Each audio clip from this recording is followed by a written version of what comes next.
I won't take offense to that. I'm Scotty Bevill.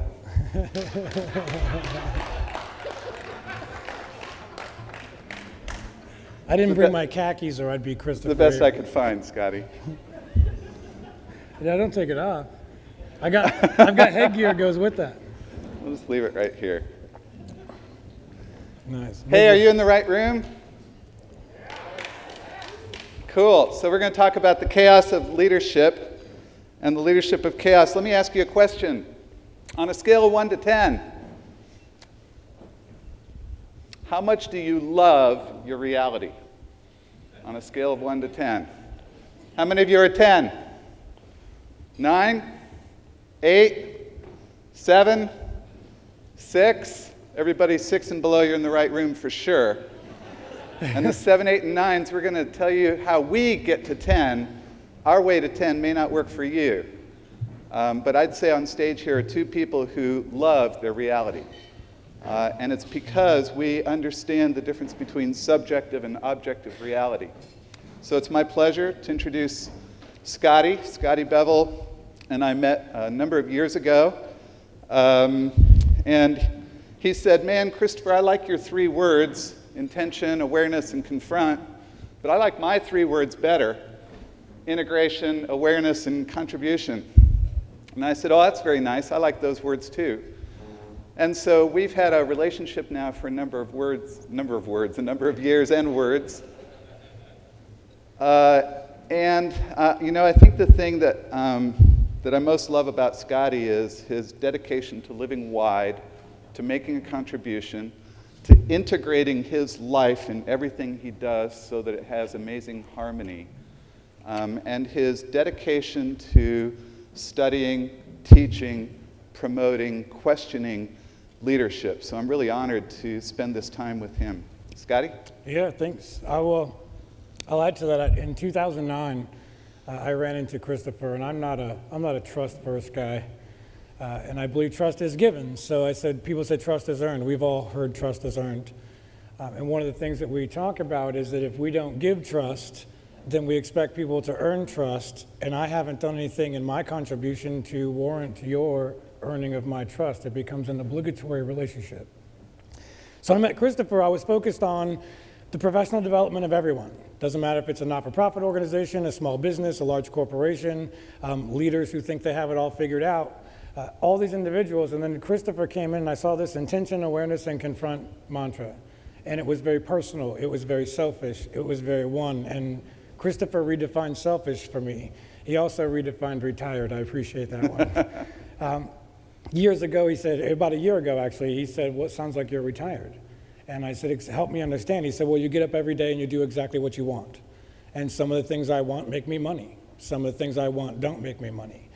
Some of the things I want to make me money don't make me money. So what I did find, though, is that in my path, in my journey, what he talks about, how he talks about it was fundamental to even being able to accomplish what I encourage everyone to do.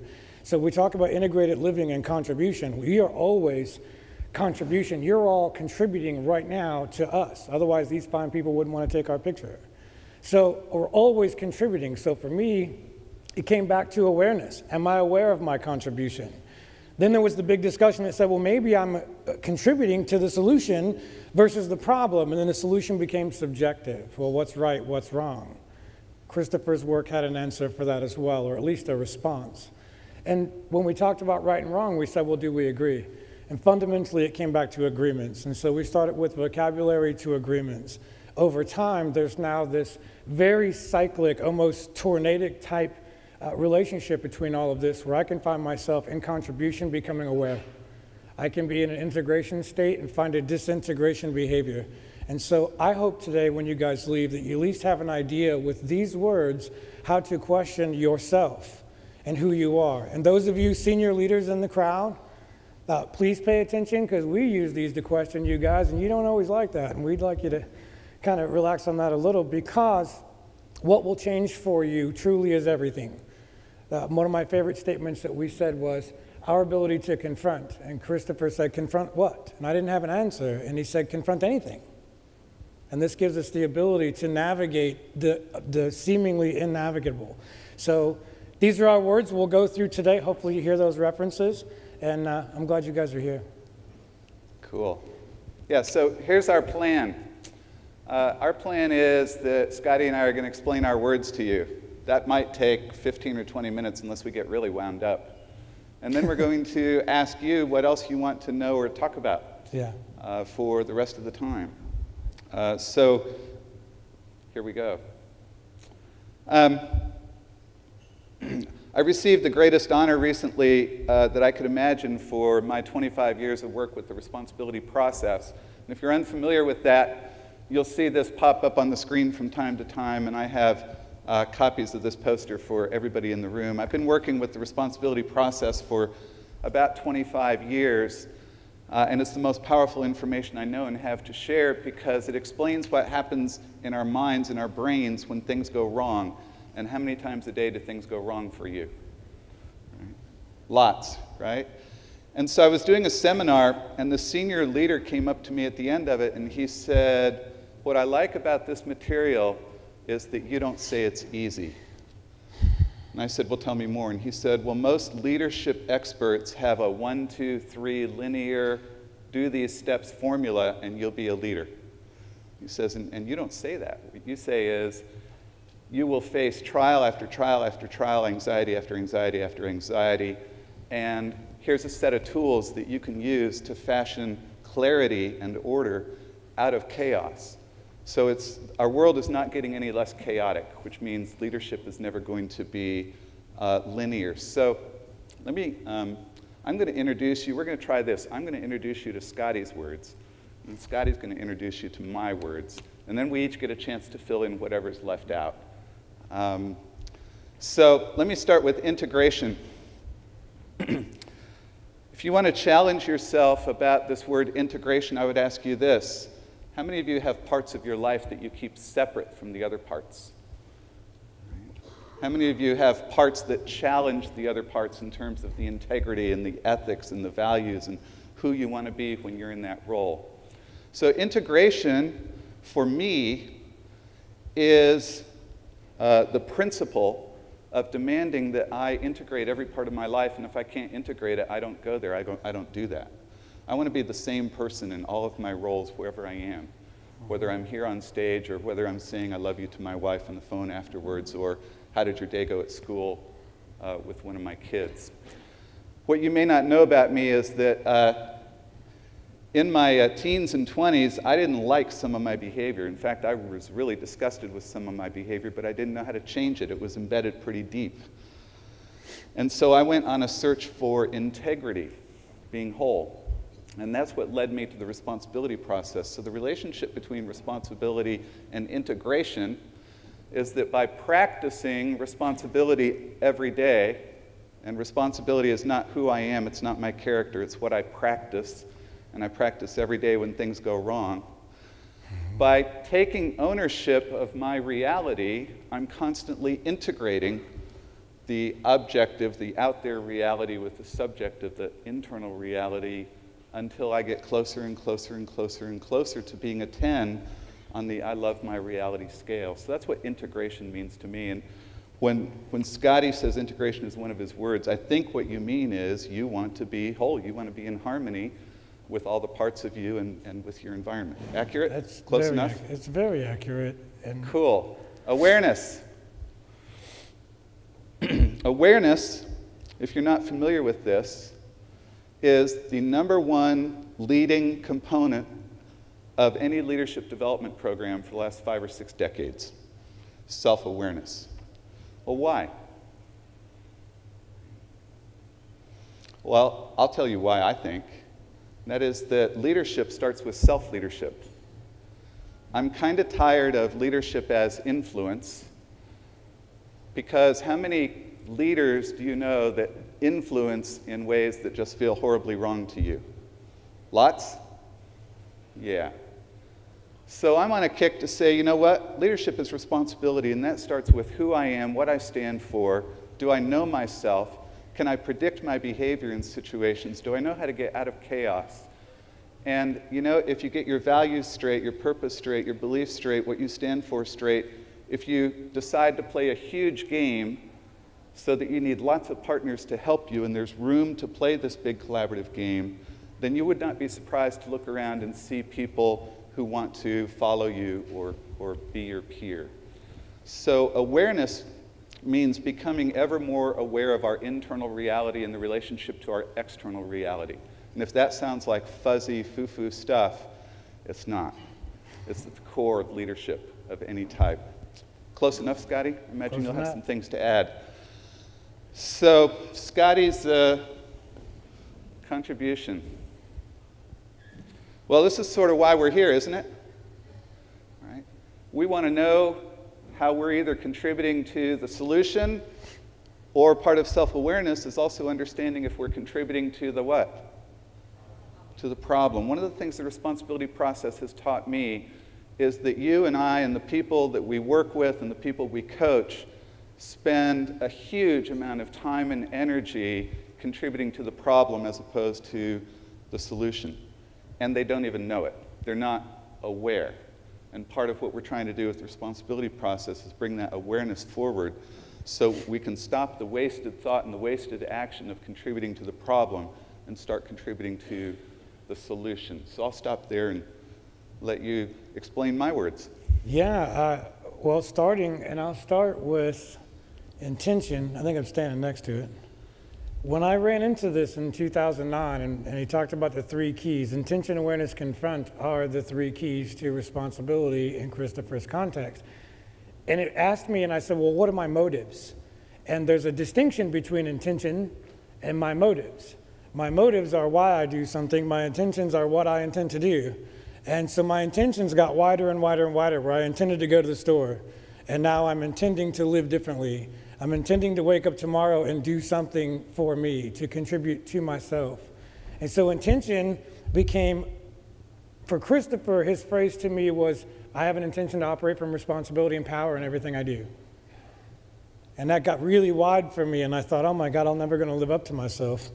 So now we're back going into that self-evaluation thing, and that's when I was introduced to advice from your perspective, which really helped me understand that we're always gaining or seeking advice. I think my comment about 1.5 years ago was, my clients don't hire me for advice, but man, they'll take it. And when it doesn't work out, they'll blame me. And then I end up to get another job.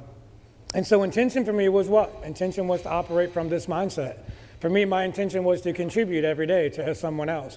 If I can lessen something for any one person, whether it's my mother, my niece, my nephew, my family, whomever it may be, one of you, some clarity that you've achieved, that contribution makes your life a little less tortuous. That's my favorite word, by the way.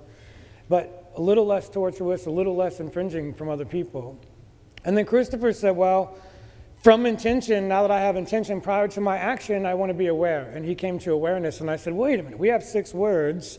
Turns out we have 5 words, but because we share awareness, which worked out very well because we talk about shared reality and shared awareness. So I thought, oh, we could sell that. Turns out, not so much. So what we come into here is this shared awareness, and what is the awareness? And for Christopher, he said, you know, I really want to look at everything. How many of you have children in the room? HR is not here, you can answer. Children in the room? Yeah. There's a comma. Punctuation's necessary. If you're on Facebook, you know why. But with the awareness, you walk in on your children or you walk in on someone and the first thing that hits you is, well, this is wrong. And then you respond and the first thing you get is justification. And awareness for us was to walk in and say, well, this feels wrong. So we have a rule. And the rule says, if I approach a situation and I deem it immediately something's wrong, then there must be something I don't know. And that begins awareness for me. So my intention to operate this way comes to an awareness where I start asking questions. And I said, raise the inquiry in the presence of wrong for the sake of not being the idiot, which I got great at, hence the self-employment thing. So when I go into awareness, we start looking and say, well, help me understand. I'm still going to get justification, but at least I'm going to have more information, and that allows me to suggest or recommend to someone and say, well, what if we had gone this direction? Or have you thought about this in response? And it primes people, which is different than walking in and stomping your feet and saying, hey, this is wrong, you need to do it my way, just like my sticker on my laptop says, I live my way, be reasonable, do it my way. I was that kind of manager. And so this is a little bit of the past, because I'm now reformed. But what happens is in that awareness event, I can say, well, you know what? I'd like to raise my awareness. I've been known to say, help me. Help me understand why you're doing these idiotic things. And another year went by and I said, help me understand why this is working for you. Are you getting the results that you want? And I became more effective over time. And then became the tough one. And this is the tough one for managers, for leaders, for me. How many people, when I say confrontation, get a feeling of negative connotation? Confrontation at work. How many people have heard conflict is good? I am self-employed, that's a myth. People keep telling you conflict is good, and then I found out there's actually good and bad conflict, but it's subjective, so it's only by agreement. My office can probably tolerate a little higher level of confront than some of your other offices. For example, when one of my people tells me to shut up, it's okay in certain contexts. If I walk into, say, a client site and tell someone to shut up, how's that work for you? Not so well. So confront truly has nothing to do with anything other than to face. So Christopher told me, he said, no, confront is not negative confrontation, which I'm really good at. I'm kind of aggressive. So what I got was confront really means to face. To face what? To face anything. And then I had an epiphany. All this communication, all this ambiguity, all this, you know what I mean? How many people here say, you know what I mean? This is my favorite thing. You walk in the room and you talk about these huge, long equations because you're a project manager. You're probably talking to a BA, so you know you don't even know what the hell each other are talking about. And you walk in and you say, well, you know what? You know what I mean. So I have another phrase. I said, if you are a person who says, you know what I mean, a lot or often, then you're a person who is banking on my inference skills. So I'll assume that I knew what you meant. And then from that meaning, I'll make assumptions and conclusions, and then you'll turn to me and say, what the hell are you doing? I thought you said you knew what I meant. I'm like, I thought you wanted me to tell you I knew what you meant. So if you find yourself saying, you know what I mean a lot, remember that we're not confronting. We're just kind of hoping, and maybe it's a touchy subject, so we don't want to go there together. So we avoid those things because my inference is terrible, people. You know, I grew up in the 80s and the 90s, and we went from crazy parties to you got to hate your parents to be cool. And then you come into the years 2000, so my inference is instantly going down this negative path. It's been my life journey. It's when I infer things, I assume the worst. Do you guys assume the worst? Are you assume the worst people or assume the best people? We're agile. We think everything's happy path, right? I don't even know what happy path means, but you know what I mean, right? That's exactly where we are. So here's this confront thing. And so the first thing I want is permission. Can I confront you when this occurs? Can I bring this to you? How can I effectively bring it to you so that I don't get resistance? If you guys are managers, you don't even need permission. You can actually offer this to your people. It's this weird new thing. You can actually say, hey guys, you can push back on me this way at this time in this place. When my director or my boss or my CEO is walking by, please do not tell me to shut up.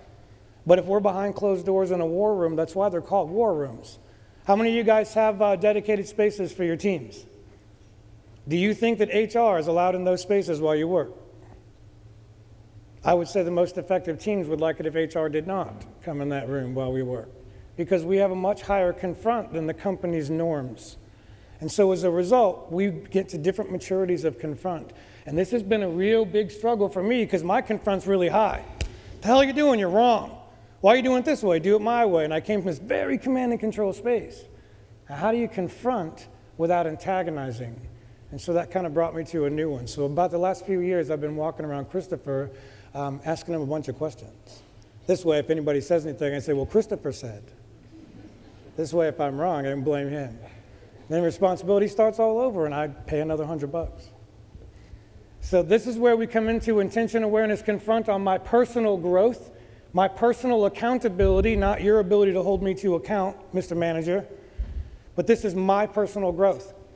When we come back into awareness, integration, contribution, this is about my professional growth. This is how I intend to navigate. So believe me, I am holding myself to account at a very high level. If you are holding me to account as well, I probably have some internal responses to that may not be voiced. So make your agreements, get permission, make an offer, and say, hey, if I'm not giving you what you need, here's a great way to let me know. Stop sending me email. That would be great. Cool. Give him a hand.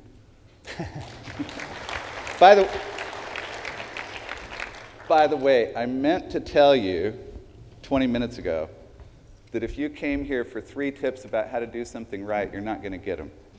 Right? This is an awareness event. This is about scrambling eggs in your mind so that hopefully you'll see some of these things. So let me take a couple of minutes and add to what Scotty said and see if I can make this more real. Let's talk about awareness. What does 99.9999% of us and our colleagues say when something goes wrong? We say, what should I do? Don't we? Right. This happened, what should I do? Or we say, what's the right answer or thing to do? True? Maybe? Yes? Cool. So here's what we know about that. Is that we know when you and I talk about should and shouldn't, we map to shame in the responsibility process, which means there's no learning, no growth, no new information. Our premise is that we suck, we're not good enough. When we ask what's the right answer, right, then we go to obligation, right and wrong, which we also know in obligation, the premise is we're trapped, we're screwed, there's nothing that we can do. It turns out that what intention, awareness, and confront has taught me is that when things go wrong, the best question is, what do I want? Look at this mess. What do I want about it? Turns out that what I want maps to responsibility, which is the place in your head. These are mental states, which is the mental state where you are feeling free, you are feeling powerful, self-empowered.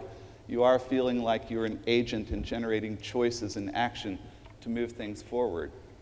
So as a little awareness example, just keep on joining society and saying, what should I do? What should I do? Or what's the right answer when things go wrong? Or maybe face what we've learned about how the mind works, right? And start asking yourself a new question, which is, look at this mess. What do I want about this? So these are the 3 keys to practicing responsibility, and you can also say they're the 3 keys to personal mastery, they're the 3 keys to leadership, they're the 3 keys to anything, right? What do we want? What do we know and understand about where we are and where we want to be? What do we need to face or confront so that we can start to learn something? Right? Repeat. So that's what I would add to what you said. Sure. What would you add to my talk about integration, awareness, and contribution? How many people have heard someone say, don't ever say anything that you don't want said on the 6 o'clock news? How many of you are on my Facebook? We have an agreement, do we not? I could be in a conversation with Dr. Avery, and I have permission. My mother is not allowed to comment on my Facebook, so she will jump right into our conversation and say, why aren't you at dinner? That's integration. Contribution, guys, is really what is my impact on others. How many of you heard of situational awareness? Yeah? How many of you are chaos-driven? You love chaos, you love change, right? We're agilists, no? Anybody come to the conference to debunk agile? There's always 1 or 2 that are like, I'm here to show them that they're wrong.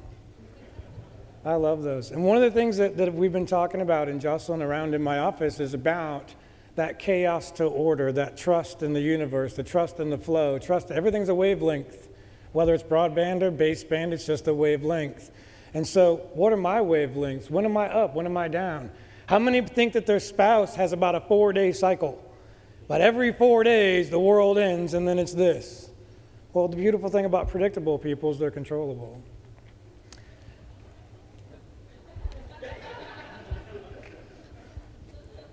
Those are the ones with the spouses I'm talking about. So I'll say again, when we talk about agile, we talk about chaos to order, order to delivery, and chaos for the sake of delivery. I want it to be crazy. We look at business process management, customer relationship management, project and portfolio management. Let's not confuse agile and project management, because I would argue that agile is product management. That's why most of your project management tools don't work. If you are a project manager, we apologize, we have confused you because we wanted you to buy our stuff.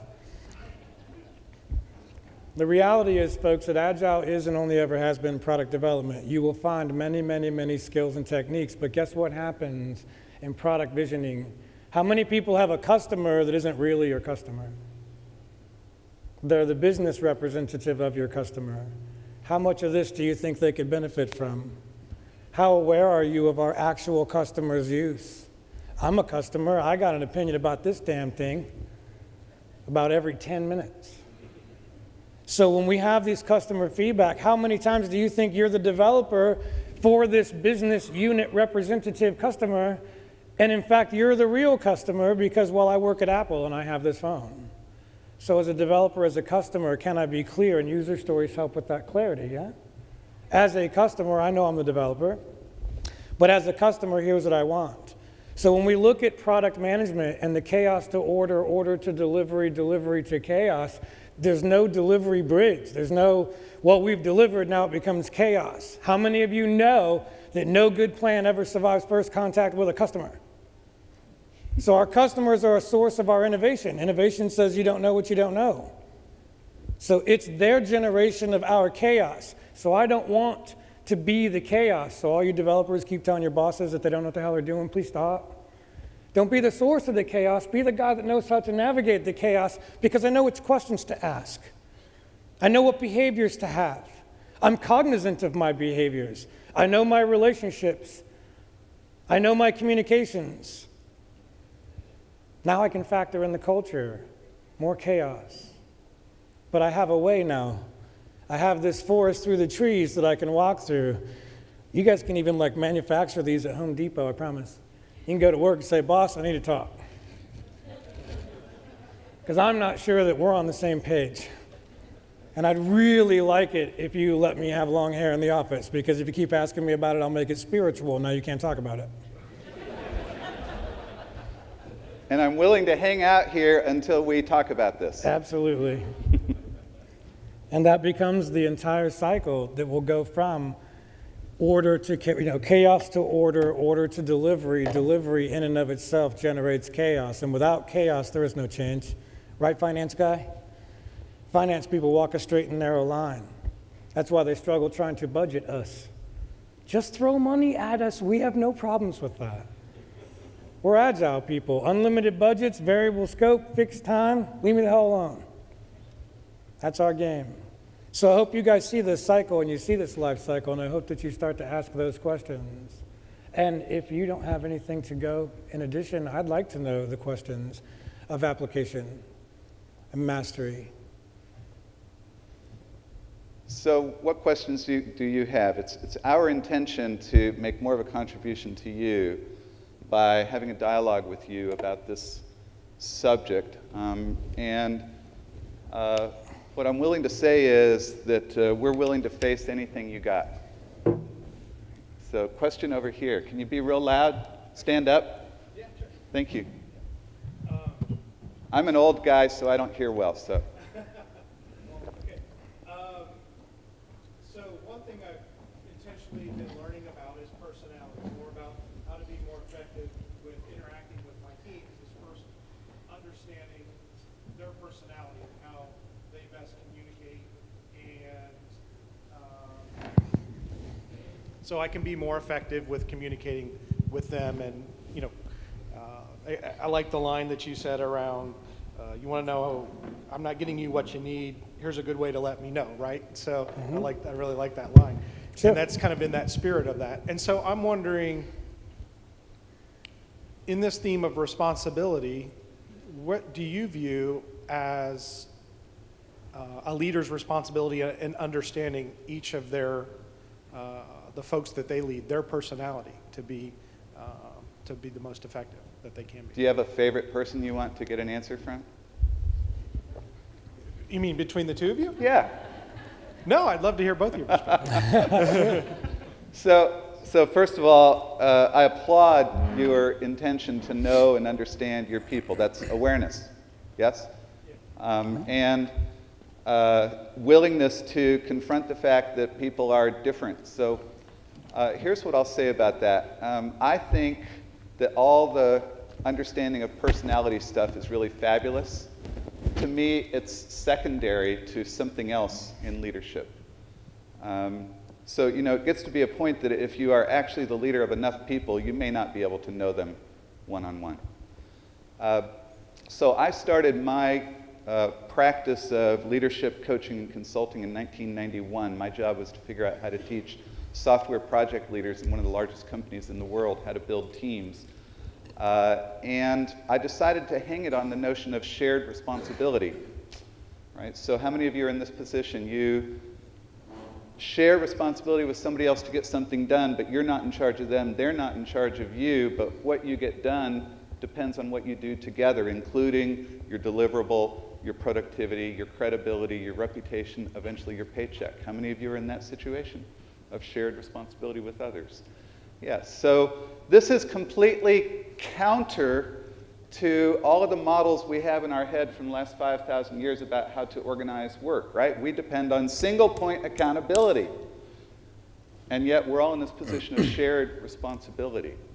So what is that stuff? Well, it's a feeling of ownership, right? So accountability, we could talk about that as objective. We write them down. We have all these systems. This is what must be done. But accountability and responsibility are different. And it turns out if you don't have a pretty high sense of ownership, then the accountability is going to suffer. And here's what I learned about that, is the approach to team building in the 1940s, 50s, 60s, 70s, 80s, and into the 90s was personality inventories. Right? Let's get everybody together and do Myers-Briggs or DISC or one of those other, in the hopes that we will understand each other better, so at least we're willing to put up with each other who are different than we are. It's easier for us to face it when we understand why they act like that. Got it? So in postmodernism, starting in the 1990s, and yes, I have a PhD in this stuff, so I'm an organizational scientist and I can talk technical, the literature on group cohesion started moving from interpersonal attractiveness as the primary force to outcome interdependence. In other words, feeling like we're in the same boat together, right? That we're playing a positive win-win game, that if I see Scotty working hard towards his goals, he's making my life easier, and it makes me want to work harder towards my goals. There's also negative interdependence, right? So we're making a contribution to each other, which makes us want to lean in towards the team, right? So what I would say to you is that understanding your people and building relationship and understanding personalities is important. If you don't have time and luxury and expense to do personality inventories, just discover what jazzes them and how they could get more of that at work, right? What jazzes them beyond a paycheck, and how you could support them in pulling that out at work. But I would say the first thing I would pay attention to as a team leader is what must we do as a group that's bigger than any of us, requires all of us, and none of us can claim individual victory until the team gets there. And I would host that as a dialogue, as a conversation, until everybody's looking at each other and saying, oh, that's what we're a team to do. When you have that, not only should you have alignment, but you should have integration of all of the parts, seeing all of the other parts as important to making this happen. So that's where your question takes me. Yeah, I'll add to that. The first thing I ask is, do I have a team? There's certain trigger words that I think we're sensitive to in this kind of area of the room here. When you said, what is the leader's responsibility to the team's needs? And I don't necessarily agree with the accuracy of that question. And I'll say why. Because as a leader, I'm useless unless you guys do. Now I'm going to contribute, I'm going to get in. I'm a guy that'll roll up his sleeves, and we'll talk about how to do this better once we move all this stuff. So a team to me is that shared, when you said contribution, the first thing I thought was conscious contribution. This consciousness is, I know I'm contributing to you, you contribute to me. So how can I raise awareness on one hand of what allows me to be a great leader, what helps me help you, and then on the other hand, raise that same inquiry and say, tell me how to help you. Tell me how to lead you. There is no rule that I'm aware of that says because I'm the leader, I'm required to know every one of you, because I tend to start to justify. Well, she's a Gemini, you know how they are. I pick on Farah for that. But those are the kinds of things where if we start to label as a leader, I was just talking to Doc before this talk, and I said, you know, one of the things I like to see is that emergent leadership. So you're the leader because of a hierarchy of accountability. If you try to align your role to that hierarchy, then you're actually aligning yourself to external accountability.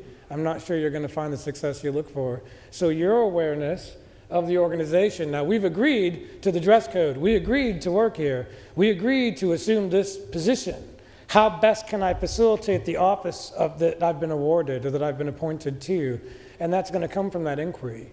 Tell me what you like. Tell me what you do. Watch the HR questions. So get a Jessica. She's real good at telling me that's an HR question. You can't ask that.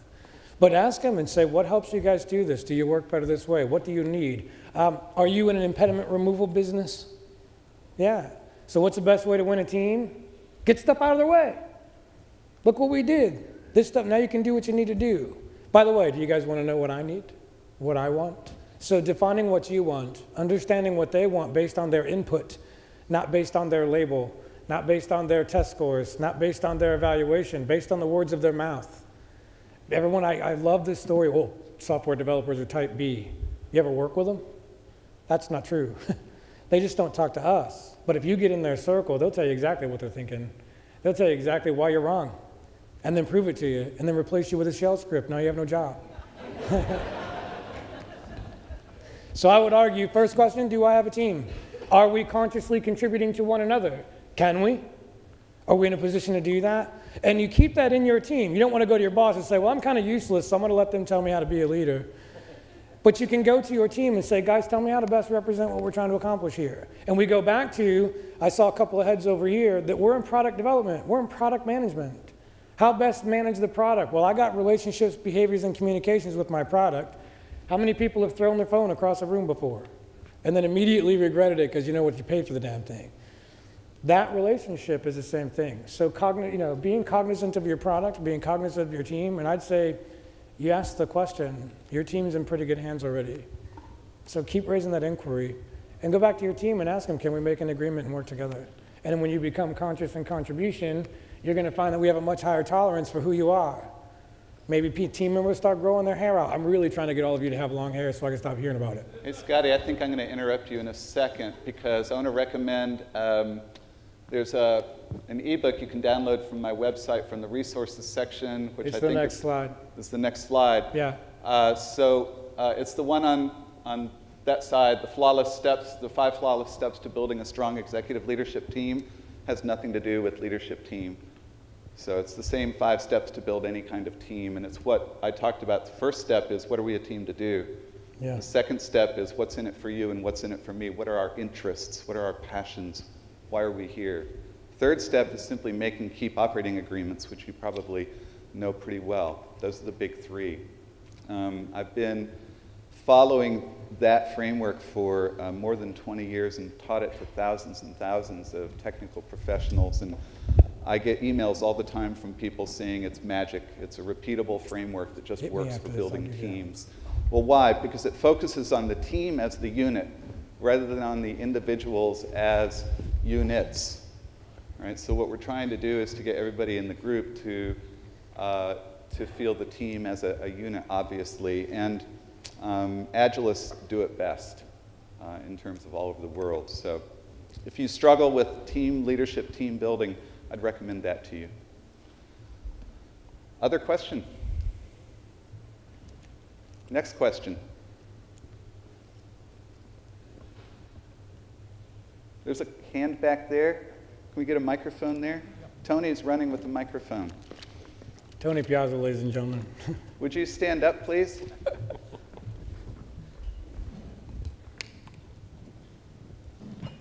My question relates to leadership styles.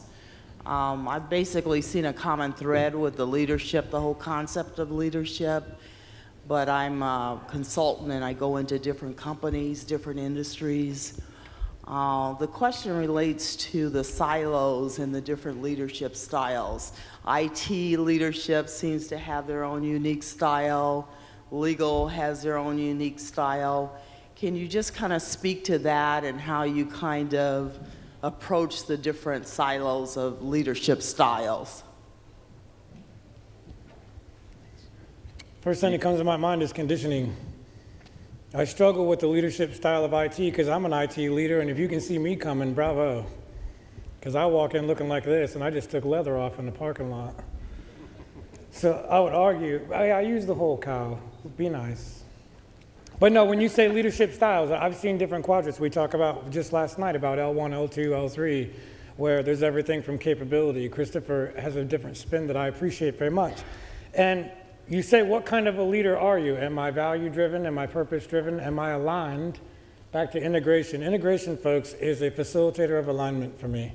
How do I know that I'm aligned to who I am? Am I aligned to my product? Is my product aligned to my business? Is my business values the same as my team's values? And talking about that alignment, when you say leadership style, I don't hear a leader. I hear management style. And when we talk about management versus leadership, or management and leadership, I prefer to say, there are management styles, I agree. Command and control, right? Whack-a-mole? You know, how many of you work for a whack-a-mole manager? I'd like to give you feedback. He said, not a problem. I got a rubber mallet for that.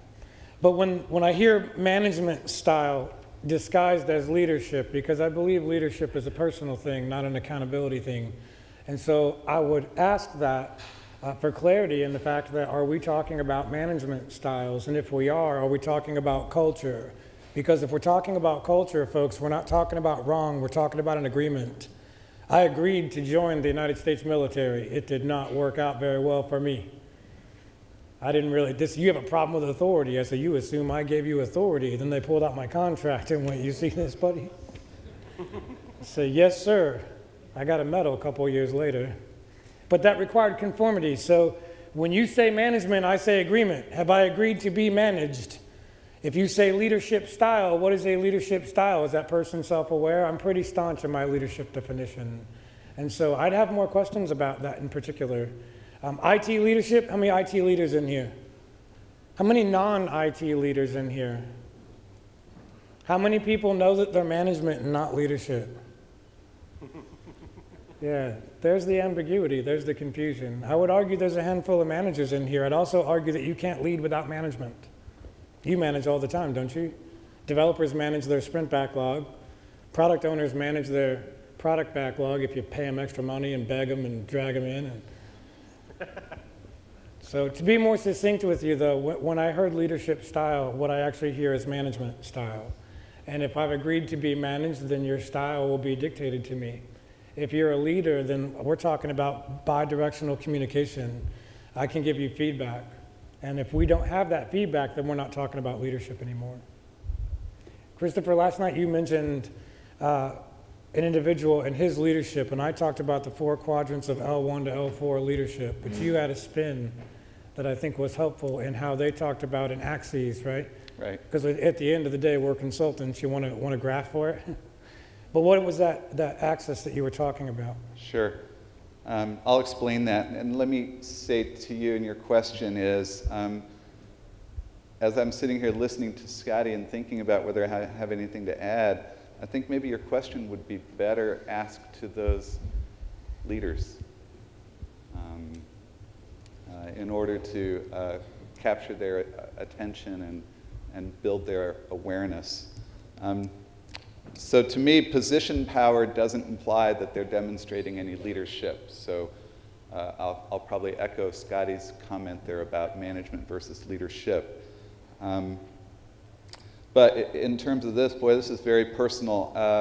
I've worked with someone for a little over a year as a coach and consultant to me. And this week, I gave them the unfortunate news that I can no longer take them to clients. And the reason is that when they get excited, they go unaware, and they get very abrasive, they interrupt, they show no respect. If they're listening, they're not hearing, because the moment they hear something that they don't like, they start refuting. instead of saying, tell me more. And I've observed this myself, and I've even had some clients come to me and say, this doesn't go along with your message of responsibility. So for years, I've dealt with the situation with clients of asking me, what do I do when I have somebody who exhibits difficult behavior, but they produce results? Their skills are so important, we, quote, need them. How many of you understand that situation? Right. And what's the first principle of that situation if you're truly coming from this perspective? What's the first principle? If you think you have somebody that's irreplaceable, right, and they're problematic, you better start finding a way to replace them as soon as possible. Yes? Yeah. So Jack Welch had a very simple 2x2 matrix at General Electric. And it was pretty simple. It was values and results. And every year they put all of their leadership in their performance review process into one of the 4 quadrants. And if you're producing results and demonstrating the values of the organization, you're a star, you're an A player, you're given promotions and better assignments and bigger budgets, and you know, and you're the future of the company. If you are exhibiting the value and not producing the results, you're developed. You're a keeper. They want you on the bus because you exhibit the culture, the values of the organization. We need to get you delivering results. If you are delivering results while tossing the values of the organization, then you're put on a very short leash, a very short performance plan, and moved out. So for me, it became clear to me that I had someone who was in that quadrant of producing great results. I've learned a ton from this person. I'm very grateful for all I've learned and all that he's brought. And it cannot continue, can it? Can't continue. Not if we value integrity. Not if I value integrity and if I teach responsibility. Yeah, it would be a good value to have, I think. Like nice product. Right. So I don't know if we gave you any insight to your question about different leadership styles. I think there are as many leadership styles as there are people. And I tend not to bucket people very much. Mostly what I want to do is I want to understand them, and I want to understand if they're willing to play a bigger game. Right? So the idea of a bigger game is that I run into lots of people in the workplace who want to be the master, the expert of a relatively small game.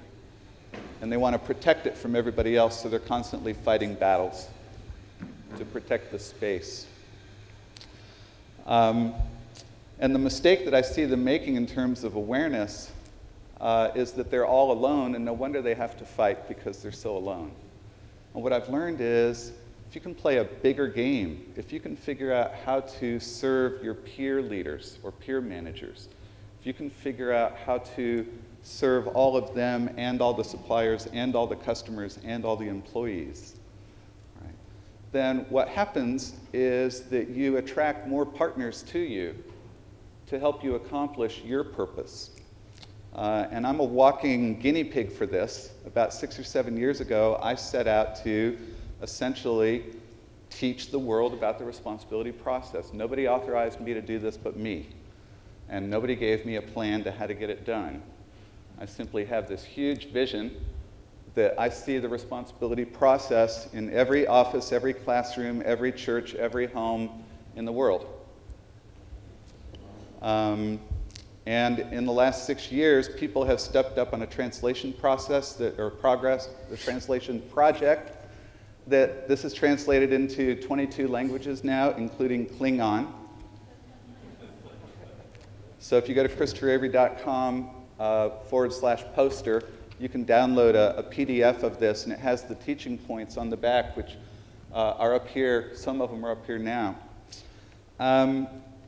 And the most amazing thing about the last 6 years of my life is that I am now a part of a worldwide army of people who are out teaching, promoting, studying, using, coaching the responsibility process. I never fail to have assistance everywhere I turn. So the idea of, how large of a game are you playing? How large of a game can you play? Right? And if it scares you, just remember that the bigger it is, the more help you attract. And you can do that inside of a corporation. And you'll probably be much more loved. So I want to take a moment. Can I get members of the Leadership Gift Program and others stand up here, make yourselves known? So these are some folks who are part of that army. And if you have questions, they have a button on that says, ask me about the leadership gift. And they'll be hanging around. Tony, thank you. Scotty's part of this group. And I'll be around all day and can tell you more about it if you'd like. I have a question. How many of you have been in Agile 5+ years? Show of hands. How many of those people, or even some of you others that have come here now, intend to go back to work on Monday and change the whole world because it's wrong? How many of you did that when you first found out about all this stuff? Yeah, me too. I was like, oh, boss, you're insane. And they said, Scotty, you're unemployed. So one of the clear distinctions that I want to talk about, Christopher, we talk constantly about how to do this. You didn't have a roadmap of how. So we talk about how to do this. And Christopher has a great statement. He says, leadership books abroad tell you what you need to do. And then it just dawned on me from an observatory or an observation of here is that we just told you what to do. And so I want to make a distinction that we're not talking about action. Please do not go to work on Monday and say, man, I went to Ohio State University, so you know that this thing is fantastic. What I want you to do is remember that this is a mental state. So when we go back to that slide as it comes up, these aren't behaviors. This is not the, I'm going to obligate you to do something. This is not, I'm blaming you and vocalizing my mental state. This is the erosion of my leadership. This is me beating up me because I'm just standing there stewing. How many times have you guys been ticked off at your boss and you're just like, I can't say anything because he's my boss, but man, I got all kinds of stuff going on in here. That's the erosion that we're talking about. To be very clear today, we're not talking about the act of holding someone to account or the act of going and say, well, I have to go to this meeting, so I'm going to this meeting. It's the mental state that you went to that meeting in. It's that journey we talk about. And every time we give this conversation with people to say, whoa, whoa, whoa, we're not talking about actually blaming and getting into an argument with your spouse, because guys, you know that we're just wrong. So what happens is we're not talking about getting in that argument. We're talking about the fact that I'm going to go now do something that I love to do, like I'm going to go play my music. But I'm going to go play my music in a mental state of blaming you for pissing me off. So I play heavy metal. And then when I leave, I feel better, but not really. So recognize, folks, that we are in fact talking about how you think, not how you behave. If you choose to behave based on how you think, and you are below this line, I would argue that you probably get a lot of feedback from your boss at work. Why are you doing this? Why are you doing that? And so that's one of the most important things. And so I want to give to you guys now an accuracy and completion statement. And this is a personal request from me to you because I was in the military. I have a lot of anxiety. Anybody else here have anxiety? Yeah. Pills don't work, by the way. That's what I hear. But what I can tell you is that when my boss comes in and says, come here at 2 o'clock, meet me in my office at 2, they may say it in passing. Walk by and say, hey, you got 10 minutes at 2? What happens to the rest of your day? Man, he found out about his daughter. He found out what I did last night. Pass them out.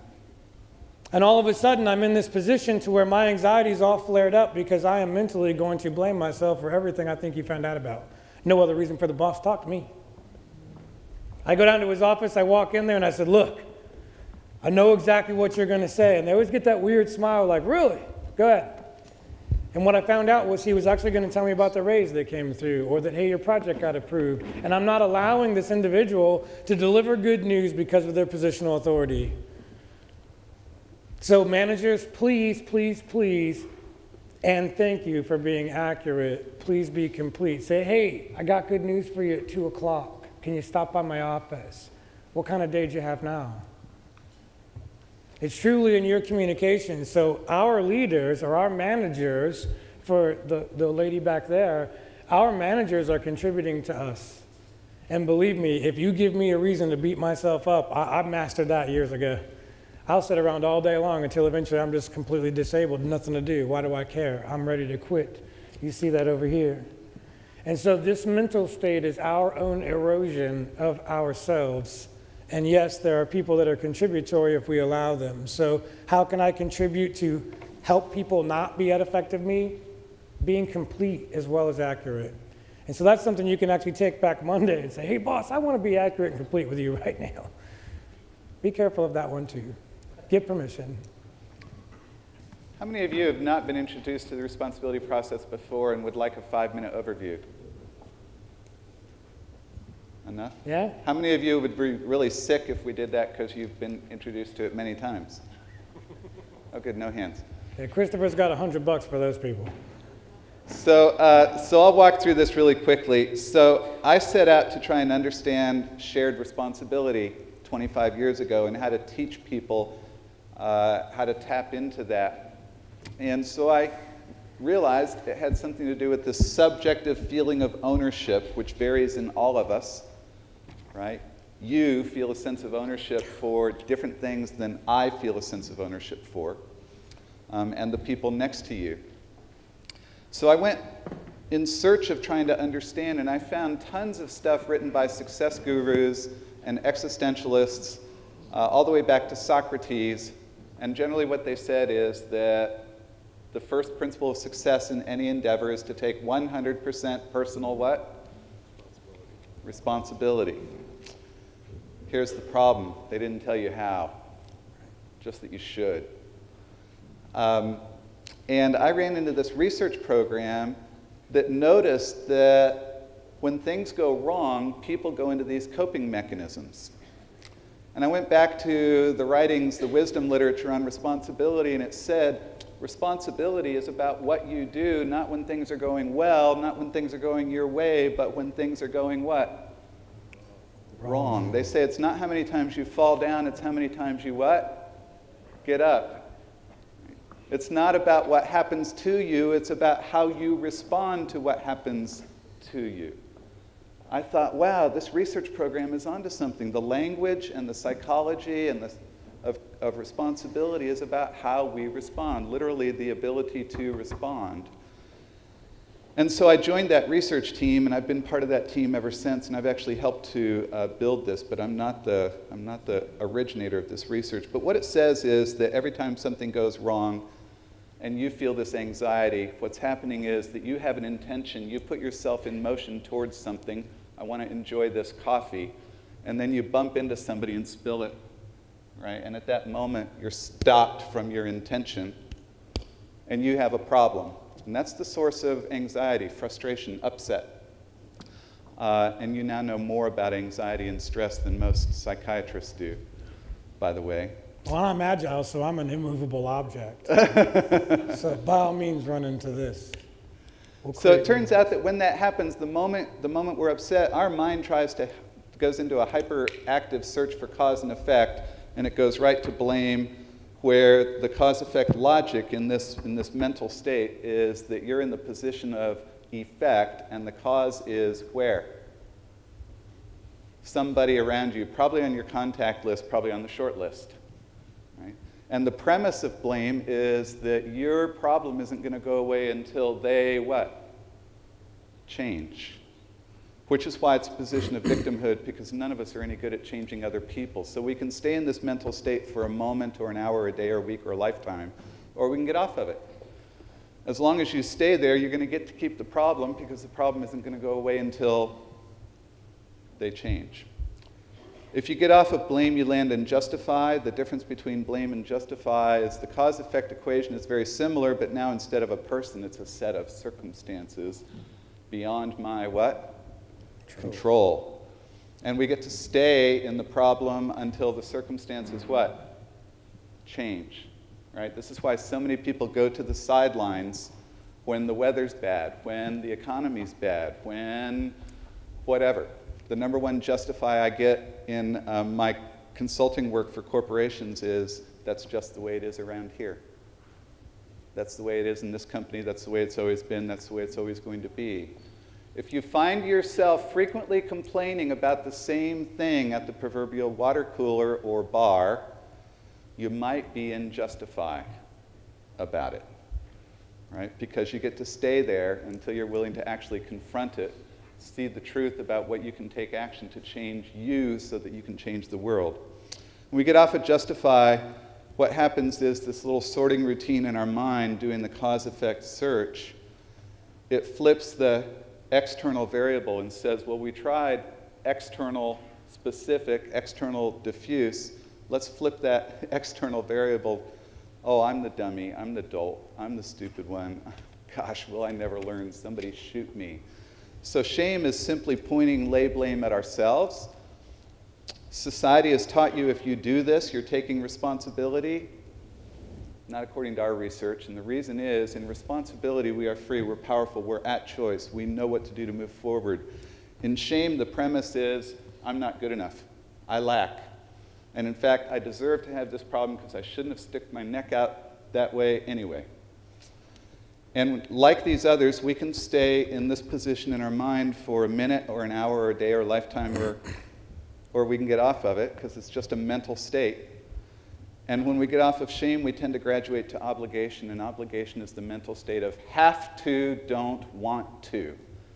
So how many of you have to do all kinds of things you don't want to do, have to be all kinds of things you don't want to be, have to put up with all kinds of things you don't want to put up with? Yeah. How many of you have some really stupid meeting you have to go to tomorrow? You wouldn't go except that you what? Have to, right? So obligation is the mental state of feeling trapped. Responsibility is the mental state of feeling free. Look how close they are together. Society has also taught you that if you're being good, if you're doing what you're supposed to do, if you're keeping your commitments, even if you don't like it, you're being a responsible person.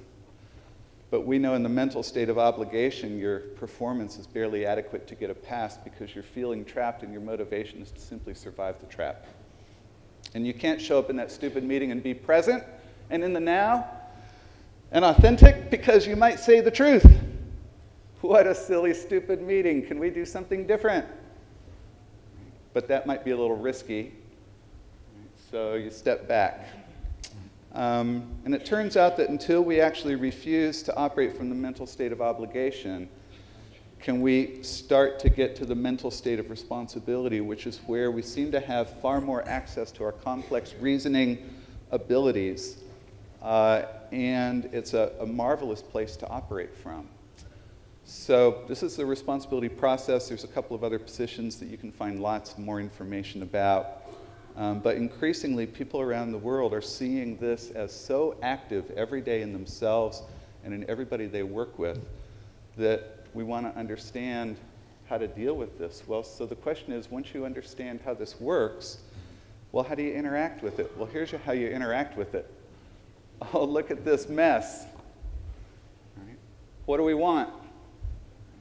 What do we need to go face so that we can learn how to have power over that? That's the process.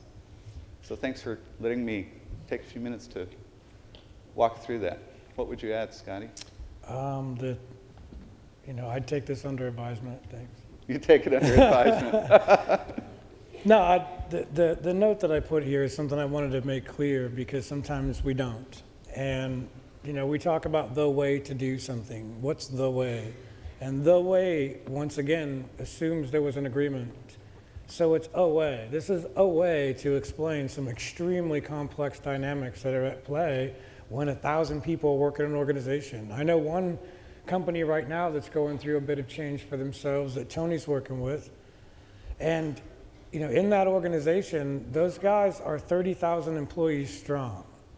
You really think any one of us are going to go and change this company? Not unless I just had a Dan Pink talk at an Agile conference with Christopher. And come back and say, here's what we're going to do. But so I wanted to be clear with you guys is that this is a way to explain and navigate, similar to how mathematics is a way to document relationships.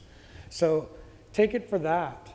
and understand, what am I doing? What am I? There's a statement I'm hoping will come up here in a minute. I don't know if you guys saw these quotes, but one of them said that the first step is awareness and the second step is acceptance. How many of you as agile folks, or agilists if you will, when you hear the word acceptance, you have an idea about that now? And not a year ago, 2 years ago, someone said acceptance to you, you probably thought of childhood acceptance, because acceptance has taken on a new meaning. Well, that means when you start using vocabulary like obligation, my brain goes somewhere really wide and really deep. When you come to me and say responsibility, or someone says you need to take responsibility for that, can I get clarity on what exactly that means to me, please? Because I'm not entirely sure you know what you said to me. Because I'm pretty sure that I was the responsible one walking in the door. And I don't want to tell you that you're wrong. So we'd like to gain that clarity. And so that's what I want to point out to you guys, is that when you're looking at, oh, way, there's your way, there's their way. You and I are probably two different, very, very different people. But I bet we can get a whole lot done if we agree to. If we don't cognitively just declare it, we're about to make an agreement. How many of you logged into a company and the first thing they did was give you 27 documents and said, sign the bottom of this, please read them all? How many of you read them all? How many of you have ever written an end user license agreement before? Anybody ever read one? And not until it did something I didn't want it to do, I go, wait a minute. I agreed to that. Yeah, so let's be obvious that we are making agreements. That one little technique alone can change so many things for you, because you've now brought everyone else to your level of awareness on this agreement. And I might say, you know what? No, I want to wear khaki shorts to work every day, and you don't think I have sexy knees. I'm going to go work at Google instead. Those are the kinds of things we want to exploit. So, this was something that changed even how I did my own work.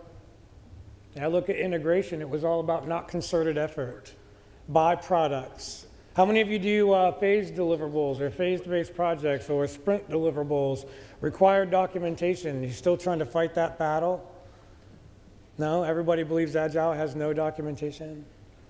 You only do documents that you want. I've got clients that'll come in and say, hey, I need this document because we're an insurance company and this is a compliance issue.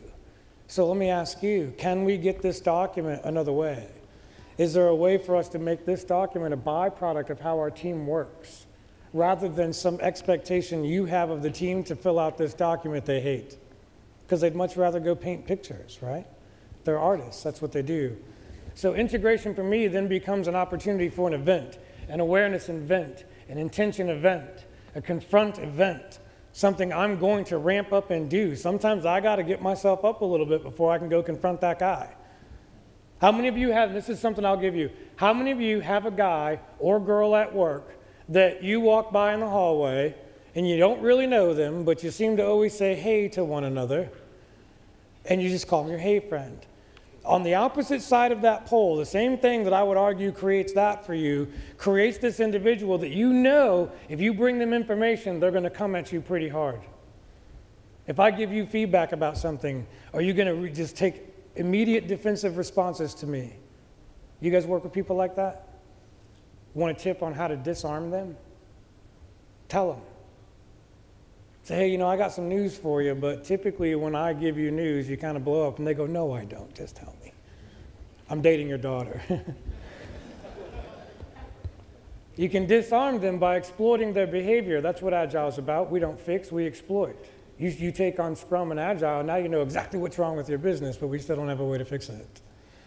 And so what happens is I can preempt that and say, hey, Mark, when we get together, when it goes this direction, I'm noticing this. Is that a problem for you? Is there something I say? Is there something I can do? And immediately they say, no, I don't mean to upset you. And I said, that's interesting. I had a girlfriend once that said, I don't mean to keep cheating on you. I just keep doing it. And then it found out I was at cause for allowing it. I kept coming back. So with those things, I would take them, what are we at, 2 minutes? 2 minutes.